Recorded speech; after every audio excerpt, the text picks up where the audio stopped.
Hey guys, welcome back. In today's video, we're answering some questions that every first year should know before coming to Georgia Tech. And this is part 2 of a 2-part Q&A series with another YouTuber, Daz and Taz. And they are two twins who also just finished their first year here at Georgia Tech.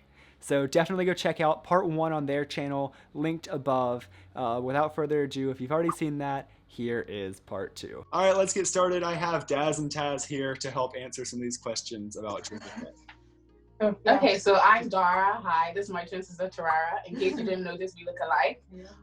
We are mechanical engineers. Well, we're aspiring mechanical engineers. That's our major at Georgia Tech. And before Georgia Tech, we went to boarding school in the UK. So this is actually hence the accent. Yeah, so this is actually our first time living at Atlanta. So yeah. Awesome. So again, make sure you guys go check out their video for part 1. They covered housing and social life, and we're going to start with our next category here, which is dining. And the first question is, what is the meal plan like for freshmen? We were on the everyday meal plan. I know a lot of other freshmen were also on the weekday meal plan, which is basically just accept like the weekends. But we were on the everyday meal plan, which is basically like you get 4 meal swipes every single day, and along with that you get $100 dining dollars, which you could use at like various locations on campus. And like bus card funds. And then you also have 50 bus card funds. Bus card funds you can use for like printing and laundry as well. Yeah, and like you guys were saying, there's the 2 options, the everyday and the weekday.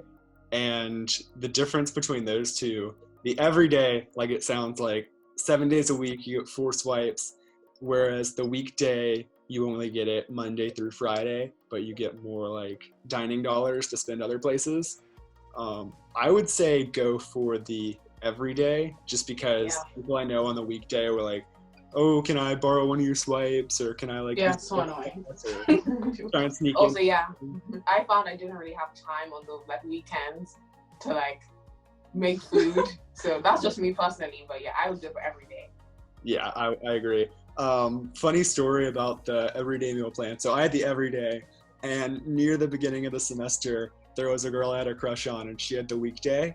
So, so on the weekend, I'd use that as like persuasion and be like, hey, so you want to go to like Village and I'll buy you a meal? That is a really good tactic. That's what I think about that one. Anyone, if you're trying to pull a girl, pull a boy, just plan and offer them your meal swipes. What if you want more than a meal swipe in life? Like that is like the best thing ever. Yeah, come on. Oh, that's nice. Yeah, good tactic. And then the next question is, what are the different dining options at Tech? On East Campus, there is North Avenue Dining Hall, and there's also Britain Dining Hall, and Britain is never open. North Avenue is open like more than Britain, but Britain I would go to for breakfast because it's like closer to like Tower, so I would just go there for breakfast. And on West Campus, we have Village, which is basically like West Village. We just call it Village, and yeah, Village is really nice because there's like a variety. I think more on Village, which is why like Village is kind of like always crowded because people want to come to Village. But we have Starbucks there, and you can use like a meal swipe there. And I know there's like a Mexican place, and there's like other types of food. Yeah, Village is We also didn't talk about the student center, but the student center also has like a lot of different options, and you can also use your dining dollars. So there's like Chick-fil-A, Panda Express, and more. Did you ever get sick of Village? I know. Oh, 100%. She did mention that, but yeah. Oh yeah, Village is like, okay, the problem with like, not the problem, but like the thing about dining is that like it can just get repetitive because you feel like even though there are a lot of options, you feel like you're eating like kind of the same thing every day, and Village just gets like really like repetitive. So yeah, I kind of got really sick of it towards the end. Next question is, what do you think the best and the worst part of GT dining is? I think, best part for me is like kind of the sheer amount you can eat in a day. Yeah. Because I feel like people think that, you're like too busy to eat. I mean, like it's college and like you're so busy, whatever. But I feel like the 4 meal swipes really gives you a lot of food. That's a lot of food because like you eat like, so my typical 4 meal swipes would be like, I get an omelette at like breakfast, that's 1 meal swipe. Then I get lunch, at like North Ave or something. Then I get another meal swipe, which I can get like a grande drink at Starbucks or something. And then I have dinner at like Umami, which is like a place in Village. So that is a lot of food. So I think it's like just the sheer amount you can get. They're being very generous, kind of, with like the amount you get. Yeah. I would say the worst part is definitely just like it does get repetitive. You just feel like you're kind of just eating the same kind of things, or like a rotation. Oh my god! Do you know the worst part about beauty dining is the Starbucks line in Village? Oh yes. Like the thoughts I've had in the Starbucks line in Village, it's just like forever. And like if you need to get to an exam, it's not great. Yeah. Yeah, I'll agree with you with the portion size, because especially in like the traditional dining halls over on East Campus, I would get like 3 or 4 plates sometimes full of food and just like devour it, and that's just like one meal swipe. I'd say Willage can get a little bit weird if you eat a lot, just because like whenever I'd go there, I'd usually end up using 2 meal swipes to get 2 of the meals, just because they're average portions, but I eat a lot. So it's one thing to watch out for. I know like I did intramural soccer, and there were other guys who would go after practice, and we'd all get like 2 meals there, just because that's how much we would eat. All right, the next question is, are there options for students who are vegetarian or vegan? We can talk a little bit about this because we decided to go vegetarian at the beginning of 2020. And I would say it's not bad. It isn't like great, but like if you are like actively seeking the vegetarian options, there are vegetarian options. Like, I would say. Yeah. It's not the best, but like there always is standard a vegetarian option. I'm not sure about vegan. Vegan, I would say, is like virtually like very limited. I can actually talk about that a little bit. There was about a month this semester where I went vegan. And it's definitely difficult. The salad bar is your best friend.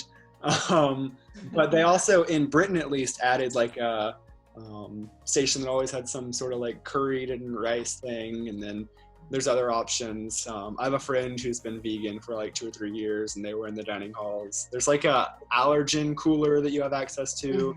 I don't know about Willage. Willage seems more difficult, but at least Willage is definitely hard. I think there's a place that does like kind of more, I don't know, I literally forgot the name of this place. Not umami, the place that has like a load of healthy stuff like salad and stuff like that. Anyway, if you want to find the vegetarian food, you can find it. But vegan is slightly harder, I think. All right, that's all for dining. Now we're going to go into the next category, which is academics. And the first question is, how many credit hours should you take your first semester? So they actually advise, they say like don't take more than 12, but I think that's just like, it depends what you take. So if you're taking a lot of like intro classes, then it shouldn't be that bad. But I actually took 15 to start off with, but then that includes like English 1101, which is not as, as tasking, and then like GT 1000. So if you want to think about it that way, I really only took like kind of like 11 or 12 like really like tasking credits. So like I would say you can listen to their advice. I mean, obviously don't take like 18 credits, because like, I mean, some people freshmen. It depends on the person, because I know people who literally took 20 credits and they were like fine. And some people are like taking 14 credits and it's like a bit of a struggle. So like know the capacity that you can take, and like it's just a very personal thing. Also, one thing I would say is that if you're like, it depends if you're like an athlete, because like if you're an athlete as well, you may want to take like less credits because like you're going to be focusing. Or if you just do a lot of sport, So my view on it, and what I'd recommend is look at what you're coming in with and when you want to graduate. So for me, at least, I did the math, and I could take like 12 and a half or 13 average per semester and graduate in 4 years. So for me, I knew that I wanted to focus more on like getting involved in other areas of campus. So I've been taking like 13-ish hours per semester. And it really just depends on what you want to focus your time on. If you are, I want to get in, get out, and just finish up college as quickly as possible, great, you can push yourself with credit hours. If you're on the other side where you want to get more involved in other areas, it's just depending on what you're interested in and what you want to do. Full time is 12 hours. So if you have that, you're good. The next question is, how does registration for classes work? I'm not sure how it's going to work this year. I think maybe it will be like online. I can't really speak about that. But when we registered, like when we were new freshmen, we had like basically someone who literally sat by us and just like helped us register. In Facet, in just like the orientation day. like you basically just have someone sitting next to you who helps you. But basically the idea is that you have get a like, time ticket. You have a time ticket, and then that's the time where like all the classes open for the time where you can sign up. And then you just go on and you put in all the class codes. There are actually like videos on how to sign up, like loads of instructions online. So if you're confused, just go online. Yeah. But yeah, it sometimes can be stressful, but you will get the classes you want. Yeah. Yeah. And then I'm actually working on a video right now about how the whole like insides of the registration system works. Oh, so thank you. Look out for that. That'll have some resources you can use before you register and just kind of show you what the site looks like when you're registering, because I know that can be confusing if you've never seen it before. So definitely look out for that. Ooh, here's a fun one. What is your favorite class?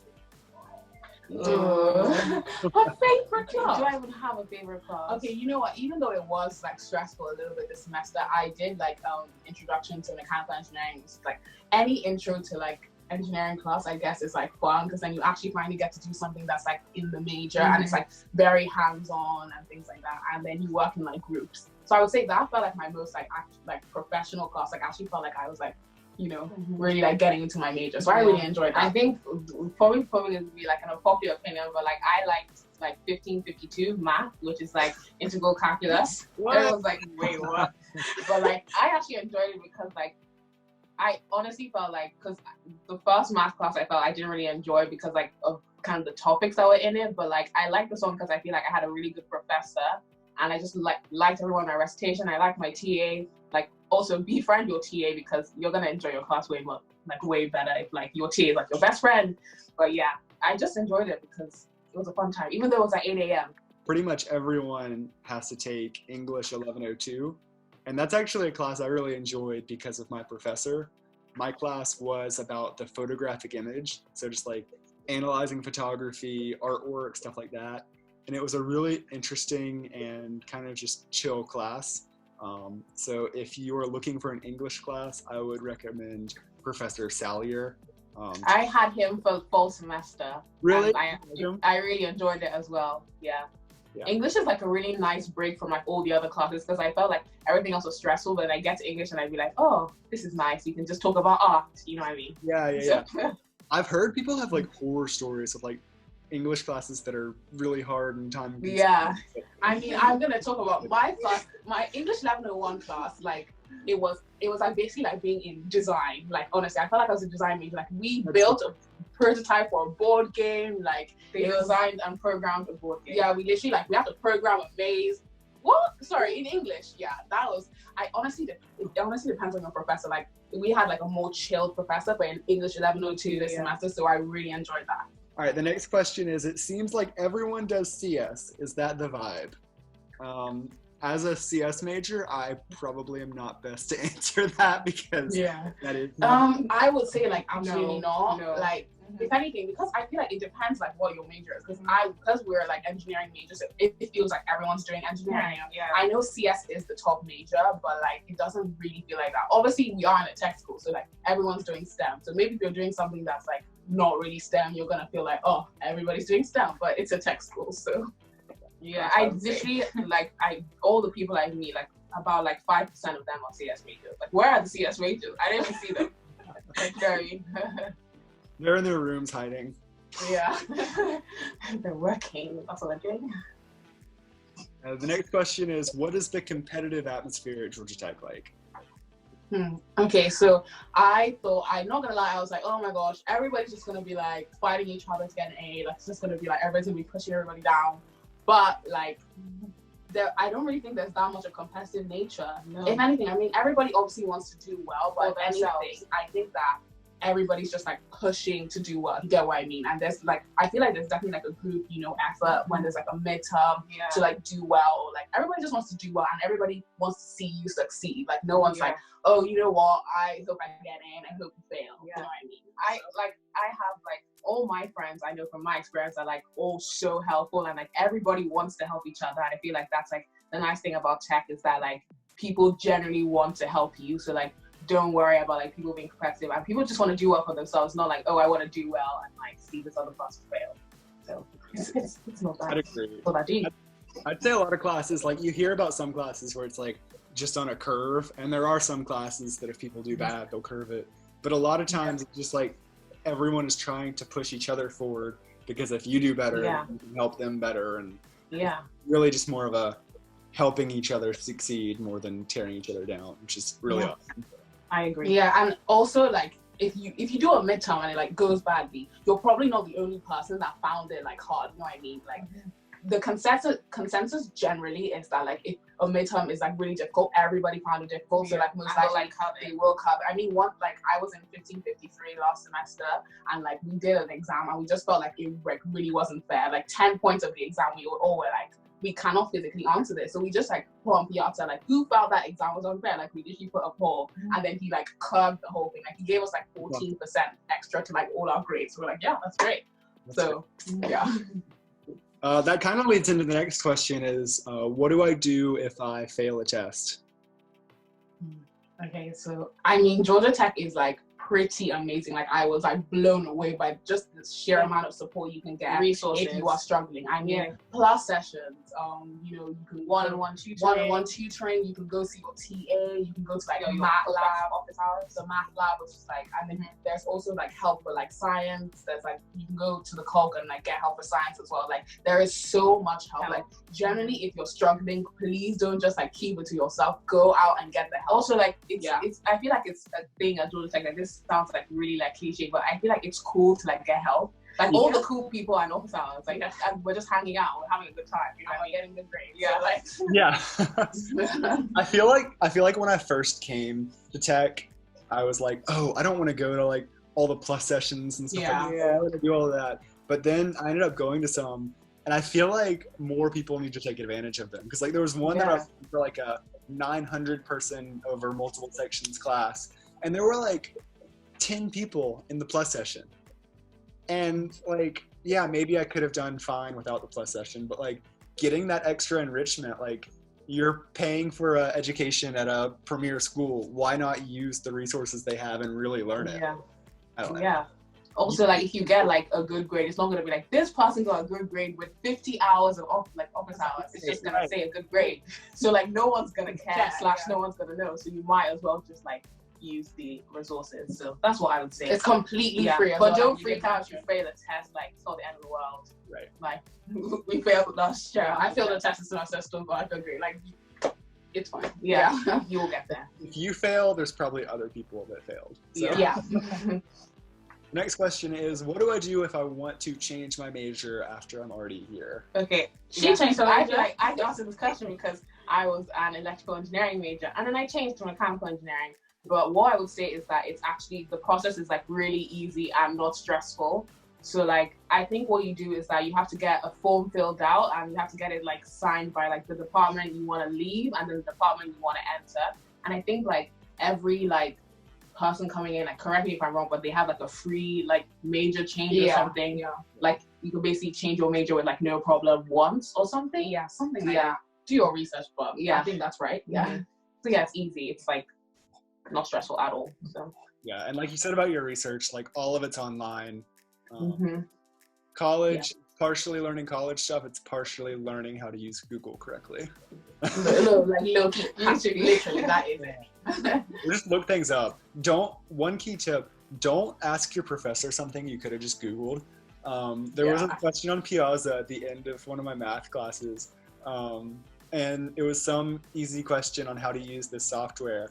And the professor replied with something like, I swear, you guys are all like 30 years younger than me, and somehow are better than you. Like, just look it up. That is so savage. That's actually quite savage. Like, I've never had a professor do that. So like, don't be stupid. Don't just like ask a question that you could just like look up really quick. I'm just gonna say this, like Piazza is a resource, but like some people just ask. Some people take it too far. Like honestly, like people just ask questions like, "When's our final?" It's online, like it's on the syllabus. You know what I mean? Like if it's related to the subject matter being taught, then ask it. But if it's like, like you said, when's the final? When's this test? Are you gonna release a curve? Like don't. Or people are like they do a test and they're like, when are the grades gonna come out? Like when the grades are gonna come out. Like I promise you're gonna get the grades. Like there's no point just asking professor, when will it be graded? It will be graded. You know what I mean? And then there was a question about how to get into Georgia Tech and things like that, but I think that'll just be another video. This is more for accepted students who are coming to Tech. So if you're wondering how to get into Tech or something like that, if there's requests for that, that may be another video. Leave it down below if you want to request something like that. Or if you have any other questions, maybe there will be a follow-up or something. Leave those down below in the comments. All right, and then now we have a couple of other questions that kind of don't fall into the other categories. And the first one is, what are living learning communities and should I join one? And I can answer that one. Yeah. So living learning communities, or LLCs, are basically like these dorms on campus that represent specific groups. And I think the application deadline's probably already passed, so that doesn't really help at the timing of it. For future people watching this, they are, if you're interested in one of them, I'd say they're a great resource. Like I did Grand Challenges because I was interested in like the problem solving entrepreneurial aspect of it, and I really enjoyed it for that. But if you're not into like what the living learning community is about, then like obviously don't do it. So if it's something you think is like, oh yeah, this fits me, then do it. The community's great, like my whole dorm bonded and went on these activities and stuff like that.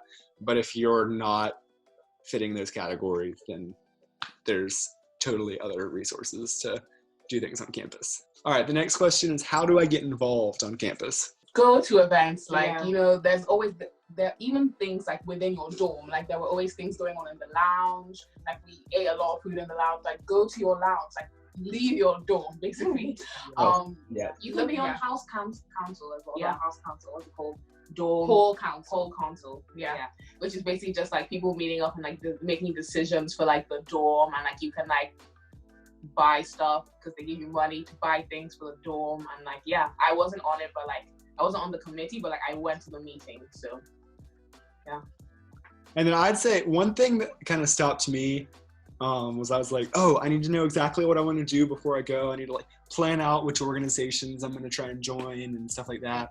And that really was a roadblock for me, especially in the beginning, because I was like, well, I don't know if I want to commit to that, so I'm not going to go. Just go. Like, go to a ton of different club meetings, go to different info sessions. Like, they want you to come if they're promoting it. And it all comes down to seeing if it's a good fit for you. We were talking about in the other video, like rushing. We were talking about joining clubs and stuff like that. For all of it, you really just need to see what works for you. Like, you can't just figure it out by researching on your computer and not going anywhere. Like, just get out there and do it. Yeah, 100%. Like, just go. Like, you're not gonna lose anything. Like, if you don't like it, then you don't have to come back. You know what I mean? So right. All right, the next question is, how do I get around campus? Okay, right. So download Patio Go, which is the app that basically tells you like where all the buses are all the time. The bus system is like pretty straightforward. I mean, there's like a red route, a blue route, a green route, all these routes that go like to different places. You'll like kind of figure it out when you get there. But just download the app and keep track of where the buses are. The buses run like on the weekdays, and then they do run on the weekends, but the grocery bus actually runs on the weekends, and you can get the grocery bus to like Publix, Target, like There's also Stingerettes, which is basically like kind of like Uber, Georgia Tech Uber, basically, and that like runs like up to 7 p.m. on some like most nights, so the early hours of the morning. So that like, so if you like have gone to a party and then you need to get back and then no like buses running, then you can just get in a Stingerette, basically. So did you guys use the buses quite a bit? Really like frequently, especially since we were like on different like sides of campus, like me and Dara, like because like when we want to see each other, we had to just get on a bus. Crazy. I think I used the buses like maybe 4 or 5 times ever. What? Like, I still don't know what the routes go. Like, I don't know. Most of the things I did were near east probably, and if I was going to west, it was like for the CRC, and I would just like do a warm up jog there or something. I don't know. The one time that is crazy to me. You know what? That's actually really interesting that you say that, because I used to have dance practice on Saturday mornings on West Campus, and there would usually be like no buses running unless you want to like get up at like a really specific time and catch the bus. So I would walk to West, and honestly, walking to West is just like not that deep. Like, people are like, oh, I'm gonna spend like an hour walking to West. Like, it's actually really good exercise. You get some like time alone and fresh air. So like, jog there, walk there if you want. Like, it's good exercise. Yeah. It takes like 15 minutes if you're walking. Yeah, it's really not not that that deep. Yeah, Yeah. but I am a frequent user of the buses because, like, sometimes I'm low-key lazy and I don't want to walk like to all of my classes, especially like if you have like set amount of time to get to that class. Like, it's Oh, that is why I don't use the buses. Because one time I was waiting on one for like, I kid you not, 20 minutes I was gonna say that. before it came. And I was just like, no, I'm never doing this again. I'm going to be late to a class because of the bus. I know it. So I just... Yeah. Definitely, I would say for classes, do not rely on the bus. Like, Yeah. you can probably, like, 95% just avoid buses and walk to all of your classes and get there on time. Like, just leave enough time and walk, Yeah. because like you can't just rely on the bus, because sometimes the bus would come by and it'd be like out of service, and then they just like go off in the other direction, and you'd be like, so how am I gonna get to class? So just don't complain about the bus and just like walk, you know what I mean? Yeah, to your also, classes. like, I would say that when you get your schedule, like when you know what classes you're taking, figure out where your classes actually are and then plan out, oh, I have like set amount of time to get from here to here. Like, don't just like go into a blind and be like, I'm just gonna, because that was literally me on the first day. I was like, I got this, and I'm like sprinting from class to class. Just like literally plan it out and just like make sure you have enough time to get to places. All right. The last question is, what is one piece of advice you would give to incoming students? I feel like I should have thought about this.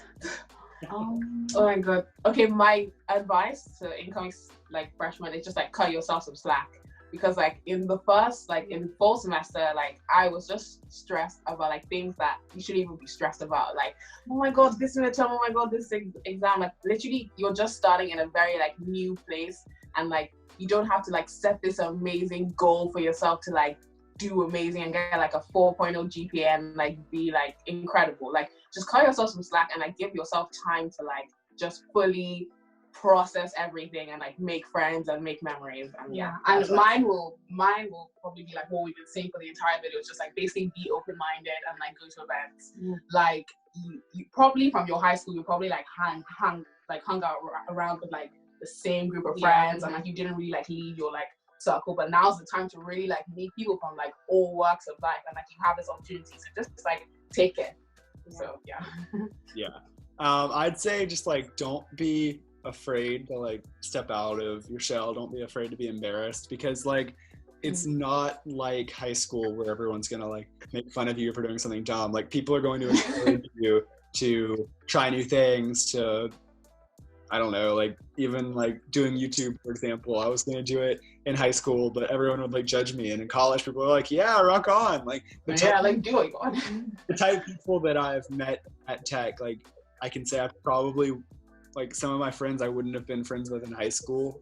Either they wouldn't have been friends with me, or we just wouldn't have meshed well together. But in college, everything just kind of changes and becomes so much more chill. So get out of your shell, and also just like don't be the guy who's still stuck in high school. Just be chill.